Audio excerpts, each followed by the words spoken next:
¿Qué tal? Les habla Jorge Gestoso. En el programa de hoy, Venezuela desde lo geopolítico tras la elección presidencial, con otro notable invitado, Óscar Laborde, director del Instituto de Estudios de América Latina, directamente desde Buenos Aires. Óscar Laborde, una cálida bienvenida al programa. Muchas gracias por la invitación, Jorge. Siempre es un gusto estar aquí. El gusto es nuestro también, Óscar. Si tuvieras que resumir en una frase, y repito, en una frase, a un marciano, desde lo geopolítico, lo que ha ocurrido en Venezuela tras la elección del 28 de julio, ¿cómo lo resumirías? Se votó en Venezuela una vez más y hay muchas intenciones para probar un fraude que se venía declarando que no es tal. Y en ese sentido, está diciendo el presidente Maduro, dijo textualmente, esta película ya la vimos y ahora cito sus palabras, dijo, se está intentando imponer en Venezuela un golpe de Estado nuevamente, una especie de Guaidó 2.0. Es así, es muy diferente incluso por la movilización que había cuando Guaidó fue autoproclamado. El modelo es el mismo, es una película que fue mala y terminó mal y la quieren repetir igual, ¿no?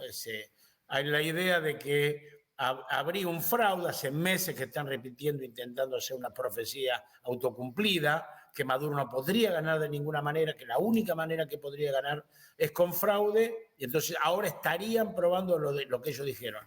Y Edmundo González es Guaidó. Ellos quieren que lo que hizo Guaidó, que fue autoproclamarse arriba de un banco, debajo de una planta de mango, ahora se repita con Edmundo González. La dificultad que están encontrando es que Edmundo González no va ni a las movilizaciones.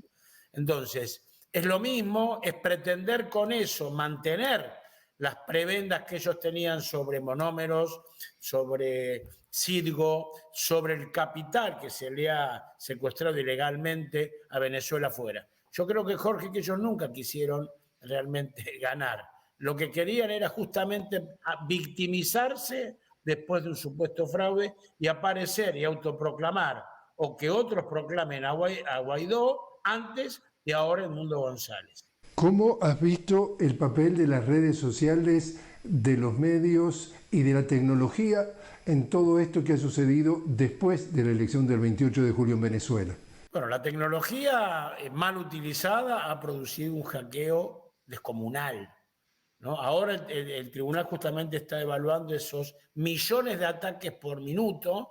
Entonces, en este caso la tecnología fue una guerra contra la verdad, fue una guerra contra la verdad, ¿no?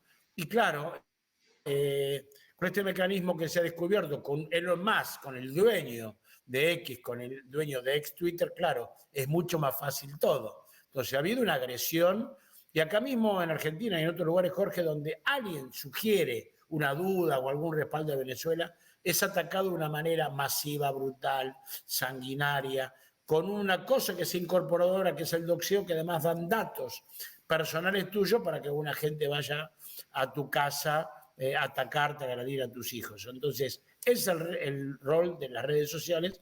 Por eso a veces es difícil explicar lo obvio, explicar la verdad, explicar lo que sucede. Tú eres una autoridad regional reconocida internacionalmente, estuviste presidiendo el Parlasur, fuiste, entre muchas otras cosas, embajador de la Argentina en Venezuela. ¿Te ha sorprendido en algo las reacciones de los diferentes presidentes latinoamericanos en cuanto a lo sucedido después de la elección del 28 de julio en Venezuela? Sí, y lo lamento que esa sorpresa se haya dado con gente que uno estima mucho, ¿no? La presión de las derechas en los lugares, Jorge, esto es muy grave porque se le hostiga tanto a los presidentes de Latinoamérica que digan que Venezuela es una dictadura, que si no lo hacen, les condicionan leyes en sus congresos, lo denostan por los medios de comunicación. Entonces, lamentablemente, toda esa presión de la derecha hace que se tomen posiciones con las cuales yo discrepo, ¿no? Uno admira a Lula da Silva, Lula ha sido un prócer, nosotros mismos lo admiramos mucho. Yo coordiné el Consejo de Solidaridad con Lula, el primero en el mundo, cuando había dudas sobre la inocencia de Lula en Brasil, nosotros creamos el comité. Entonces, bueno, él, por suerte sale en libertad luego de su inocencia, pero en este momento se equivocó. Y hasta las grandes personalidades pueden equivocarse. La Constitución brasileña prohíbe inmiscuirse en cuestiones de otros partidos. Además que la prohíbe la venezolana, pero también lo hace la brasileña. Entonces, ¿cuál era la necesidad de sugerir una solución como hizo Lula, que era o votar nuevamente o que haya un gobierno de coparticipación, de cohabitación, cuando todavía el Tribunal Supremo de Justicia no se había expedido? Sí, le reclamamos tanto a Venezuela que respete las instituciones, todo el mundo, que cuando las instituciones están ejerciendo su tarea, nos adelantamos antes que defina, prejuzgamos el resultado porque no sabemos qué dirá el TCJ y hacemos sugerencias. Bueno, y encima esa sugerencia no es aceptada, la de votar nuevamente, ni el gobierno de coalición, por ninguna de las dos partes. Pongamos que no sabemos el resultado, que pudo haber ganado cualquiera de los dos, o Maduro o Edmundo. Ahora, ni los seguidores de Edmundo González, ni los seguidores de Maduro aceptan votar de vuelta. Entonces, ¿cómo hacer una propuesta para que solucione el problema de los venezolanos si el 95% de los venezolanos que se expresaron en las urnas no está de acuerdo con esa solución? Yo creo que hay que ser cauto, hay que esperar las instituciones, hay que cumplir dos principios básicos. El problema en los venezolanos lo solucionan los venezolanos con ayuda, si se quiere y es requerida, de otros países. Esa es la primera. La segunda, respetar las instituciones. Y las instituciones están funcionando. Si no fuera Venezuela el país que tiene las mayores reservas de petróleo del planeta, ¿tú crees que a nivel mundial, porque no importa de qué país de Occidente, atención, no confundamos la gimnasia con la magnesia, ¿de qué país de Occidente no se habla de Venezuela cuando en realidad, si no fuera por el petróleo, los escépticos dicen jamás les importaría lo que pasa en el resto de América Latina? Pero eso lo ha dicho Trump en un rapto de honestidad, donde dijo, ya casi teníamos el petróleo de Venezuela, y luego vino Biden y le hizo algunas concesiones con las sanciones. Él reconoce, como reconoce Elon Musk, Jorge, que el único interés que tiene en Bolivia, que debe costarle a Elon Musk ubicar en el mapa Bolivia, es el litio. Y él, cuando se le dio el golpe de Estado a Evo, dijo, vamos a dar todos los golpes de Estado necesarios para que no se detenga el progreso. El progreso para él es saquear el litio de Bolivia para sus autos eléctricos. Y los Estados Unidos, realmente, yo digamos, ya he vivido mucho. Creer que a los Estados Unidos le preocupa la democracia en América Latina es un poco infantil, es un poco cambio, ¿no? Evidentemente le interesa el petróleo, aspira el petróleo, bueno, por eso es que se presta tanta atención en una elección que hace 22 días sucedió. 22 días, ya se dijo de todo. Biden fue proclamado a los 40 días y fue bastante rápido, porque la vez anterior, cuando fue proclamado Bush, hijo, se tardaron meses. Entonces, ¿cuál es el apuro? ¿Por qué no esperar lo que se expresó el pueblo? ¿Por qué no esperar las instituciones? Porque en realidad no se quiere saber la verdad, lo que se quiere es plantar la imaginación de que hubo un fraude. Y todo por el petróleo. Eso está claro, que la intención de María Corina Machado es, si lograr acceder al gobierno, rápidamente privatizar PDVSA y que la compre una empresa norteamericana. Pero eso es obvio, no hace falta estudiar mucho geopolítica y la política energética mundial para darse cuenta de eso. Entonces, es evidente que la única preocupación es esa. ¿Por qué? ¿Por qué no preocuparse por otros países, Jorge? Por lo que pasa en Perú, por ejemplo. ¿No? Es un poco patético que el canciller de Perú dé consejos a Venezuela cómo tiene que hacerse el proceso, cuando ellos dieron un golpe de Estado, así lo desplazaron a Pedro Castillo, y cuando está acusada de una cantidad de asesinatos que está siendo procesado esa acusación. ¿Y qué le preocupa a Perú? Entonces, es evidente, es tan evidente, que a veces uno dice, bueno, qué mal que estaremos, que tenemos que argumentar lo obvio. Estados Unidos no le interesa la democracia, le interesa el petróleo. Eso es lo que yo pienso y además, le digo, es bastante evidente, ¿no? Te invito a hacer una pequeña pausa, Óscar. Estamos hablando con Óscar Laborde directamente desde Buenos Aires. Óscar, director del Instituto de Estudios de América Latina y un extremadamente conocedor de la región latinoamericana por ser una autoridad que ha tenido diferentes cargos claves en nuestra región. Estamos hablando sobre geopolíticamente Venezuela después de la elección presidencial del 28 de julio. Enseguida regresamos.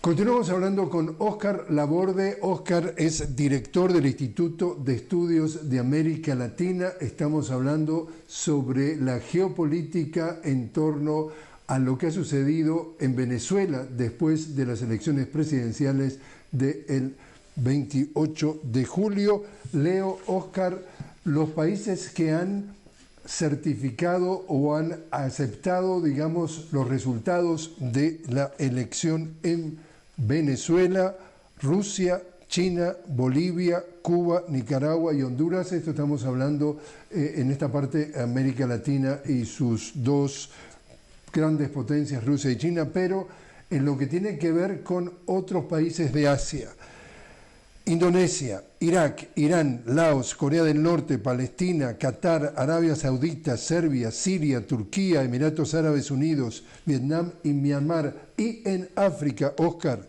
Argelia, Angola, Burkina Faso, Djibouti, Guinea Ecuatorial, Eritrea, Gabón, Libia, Madagascar, Malí, Namibia, Nigeria, República del Congo y Zimbabue. Si entramos a su hogar desde el punto de vista económico, Óscar, acá en estos países que han reconocido el triunfo, la reelección del presidente de Venezuela, Nicolás Maduro, están los mayores productores de petróleo del mundo. Atención entonces a toda esta gente que está tratando de vender todo lo contrario. Bueno, para mucha de esa gente el mundo es Occidente, Jorge, ¿no? Cuando dice, ¿cómo está el mundo? El mundo depende. El Oriente está bastante estable, digamos, conviven, crecen, no hay guerra. El problema es Occidente. Ahora, este tema del reconocimiento de los países, nosotros tuvimos el antecedente patético cuando fue Guaidó 1, esto es Guaidó 2, hubo 60 países que lo reconocieron como presidente a Juan Guaidó. Yo estuve en el 2021, vos sabés, como presidente de la observación electoral y lo conocí a Juan Guaidó. 60 países, Alemania, Francia, Inglaterra, reconocieron a Juan Guaidó como presidente autoproclamado. Entonces, tan capciosa la mirada que hay sobre Venezuela. Y después, cuando fue, digamos, vergonzoso la salida de Guaidó, ni siquiera hubo salida porque fue evaporación, yo diría, ¿no? Hubo un momento que lo reconocían 60 países y a los 2 meses, cuando Estados Unidos dijo, no, este no va más, automáticamente quedó en un limbo. ¿Qué era? Si seguía siendo presidente, si no seguía. Entonces, harán lo mismo con Edmundo González. Yo realmente, por respeto a la historia de algunos de esos países, espero que no. Porque lo de Guaidó ya fue una experiencia para las diplomacias internacionales. Yo me imagino, para la diplomacia portuguesa, española, francesa, alemana, reconocer a un hombre que no vivía en Venezuela, que nadie podía creer en su sano juicio, que presidía la suerte de ese país, y lo reconocieron. Van a hacer lo mismo con Edmundo González. Parecería que están preparando eso. Pero ya la experiencia, insisto en esto, fue patética. Está claro que el mundo mayoritariamente va a reconocer a Venezuela, sobre todo, Jorge, porque los temas de los venezolanos lo tienen que resolver los venezolanos, ¿no? Y hay otros países que no solamente tienen democracias limitadas, como podrían algunos opinar que tiene Venezuela, sino que tiene monarquías donde, como Arabia Saudita, el país se llama como una familia, ¿no? Arabia Saudita es de los saudíes, que son una familia. Entonces, nadie le preocupa ese tipo de cuestiones cuando son sus aliados, y sin embargo se observa en Venezuela. A mí me parece que el pueblo de Venezuela, cuando votó, y ahora los que votaron a favor y en contra de cada uno de las dos posiciones, quieren vivir en paz. Ya sucedió, digamos, en la elección, ya se dirimió. Está claro, por lo que uno puede ver al interior de Venezuela, que hay una realidad que Maduro va a continuar. Eso se ve en las calles, se ve en lo que habla con los empresarios, hay varios empresarios argentinos que están instalados allá, y que más allá de la simpatía esto va a continuar. Claro, le sirve para afuera, por ejemplo en Argentina el tema de Venezuela, sirve para ocultar la terrible realidad que hay, ¿no? Y como se ha dado la prensa internacional para hablar de lo mismo, sin explicaciones, ¿no? Uno no puede entender por qué dicen que ganó Edmundo González cuando ni siquiera presentó actas, ¿no? Digamos, fue más o menos como el hombre que digamos, arriba de un banco, debajo de una planta de mango, dijo, yo soy autopresidente, autoproclamado, Entonces, realmente yo creo que hay que ya dar por superado cuando el Tribunal Supremo de Justicia determine. Si hay apelaciones, que se apelen en el Tribunal de Justicia. Si hay algún cuestionamiento al CNE, que se apele. Recordemos, Jorge, que el TCJ no solamente va a tener en cuenta el escrutinio propiamente, que ahora están avanzando muchos con cada una de las actas, sino el hackeo. Acá no puede quedar impune un ataque que pretendió destruir el sistema electoral. No puede quedar impune. No, me parece que no basta con decir, bueno, acá se ha ratificado, digamos, el triunfo de Nicolás Maduro. Hay que investigar muy seriamente, porque si nos acostumbramos a que cada elección, para conveniencia de un poderoso como los Max, se le produce un ataque que desestabiliza el sistema, es muy grave. Ya en la democracia le queda un espacio muy chiquitito para poder sobrevivir. ¿Cómo estás leyendo tú la invitación del presidente ruso Vladimir Putin al presidente reelecto Nicolás Maduro de participar en la cumbre del BRICS en el próximo mes de octubre en Rusia? ¿Qué estás leyendo entre líneas? Es muy importante y es natural. Es natural que un importante país petrolero, que dice que se tiene la mayor reserva, se ha invitado a un encuentro del sur global de los países emergentes. Y yo recuerdo con tristeza que Argentina fue invitado a participar en los BRICS, ¿no? Y el capricho ideológico de Milei impidió que Argentina entrara a un club donde todos quieren estar. Pero yo creo que Venezuela es un paso previo, yo diría, esta invitación, y podría anunciar el ingreso en el próximo momento de Venezuela, porque están tratando de agruparse allí las principales potencias petroleras, ¿no? Ha ingresado Arabia Saudita, Emiratos Árabes, Egipto. Entonces, me parece que es un índice muy interesante para Venezuela y es una naturalidad. Venezuela va a ser reconocida y respetada por las principales potencias porque geopolíticamente tiene una ubicación muy interesante en América del Sur y por la reserva de petróleo que tiene. Óscar, una de las lecturas que hacen algunos analistas respecto justamente a esa invitación es, como tú decías, coincide con tu análisis, que suena como que es el paso previo a la integración de Venezuela en el grupo BRICS, y en el caso de que se confirme esa integración, el impacto de estas sanciones, recuerda que el presidente Maduro está hablando de que le ha impuesto a Estados Unidos 930 sanciones, a eso tenemos que sumarle las de la Unión Europea, etcétera, etcétera. El impacto de esas sanciones podría, quizás la palabra más adecuada podría ser diluirse, ya que definitivamente Venezuela abre una nueva avenida de relaciones comerciales, de intercambio incluso con sus propias monedas, y en ese caso el análisis de estos, de alguna forma, expertos es la desesperación de lo que puede ser Occidente en tratar de sacar de circulación a Maduro es antes de que esto suceda, porque de alguna forma, si sucede, quedan prácticamente sin herramientas para seguir golpeándolo. De las 930 sanciones, la más terrible es la que le pone precio a la cabeza de Maduro.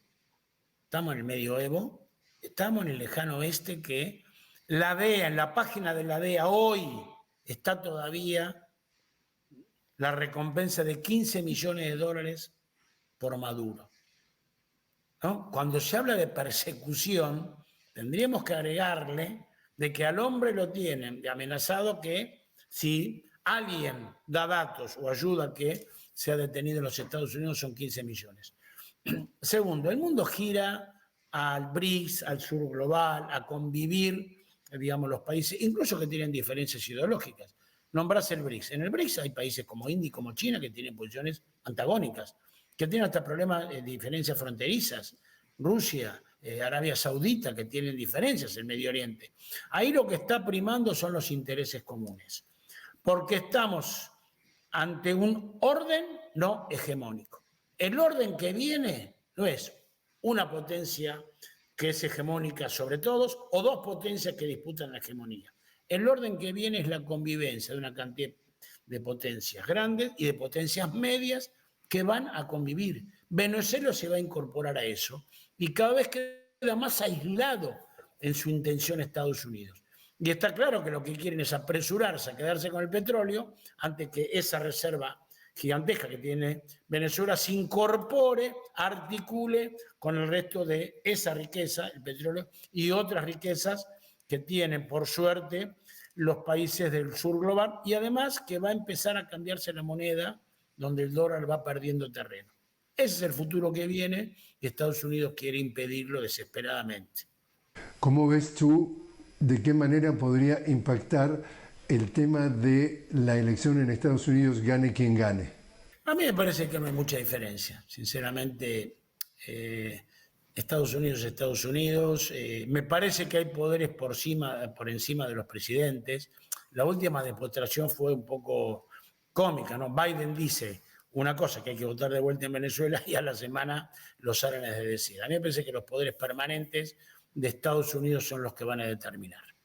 Por último, entonces, Óscar, y aquí te pido que te pongan la gorra de adivino, de vaticinador, es cómo entiendes tú que se va a desarrollar el futuro una vez que, digamos, el Tribunal Supremo de Justicia de Venezuela emita su sentencia sobre esta elección presidencial. ¿Qué va a pasar? Yo espero que continúe lo que venía sucediendo, que es un crecimiento en la economía de Venezuela. Insisto, hay productores argentinos que están apostando a eso, hay muchos que están concurriendo. La vida continuará. Ya Venezuela vivió un aislamiento gigantesco, no va a ser como ahora, fue mucho peor, y la vida va a continuar. Y afuera habrá gente que vive bien por eso, por seguir diciendo y seguir presentándote en programas de televisión, pero la vida en Venezuela, yo veo, creo, estoy seguro, va a continuar y va a crecer económicamente porque tiene grandes perspectivas. Y esto también, si también lo vemos desde el punto de vista geopolítico, tu especialidad, ¿qué mensaje ha dado, qué lectura se puede sacar de esto sobre el estado de la democracia en Latinoamérica? Y está en problemas. Está en problemas porque hay una intención de los Estados Unidos de licuar los sistemas democráticos, ¿no? Digamos, los sistemas partidarios, y hay un deterioro de la democracia provocada que quiere llevar a la idea que da lo mismo un gobierno autoritario que uno democrático. Tenemos que cuidar mucho eso porque está la intención de los poderosos desde el punto de vista económico y de los poderosos militares. Recordemos que Laura Richardson, la jefa del Comando Sur, se paseó por el continente, digamos, ya diciendo que el litio, el agua, el petróleo, apropiándose de eso. Y la única manera de eso es que se achique la democracia, que los poderosos, ¿no? Los que tienen los grandes grupos económicos, los grandes grupos mediáticos y la fuerza que son los Estados Unidos, quieran aprovechar de eso.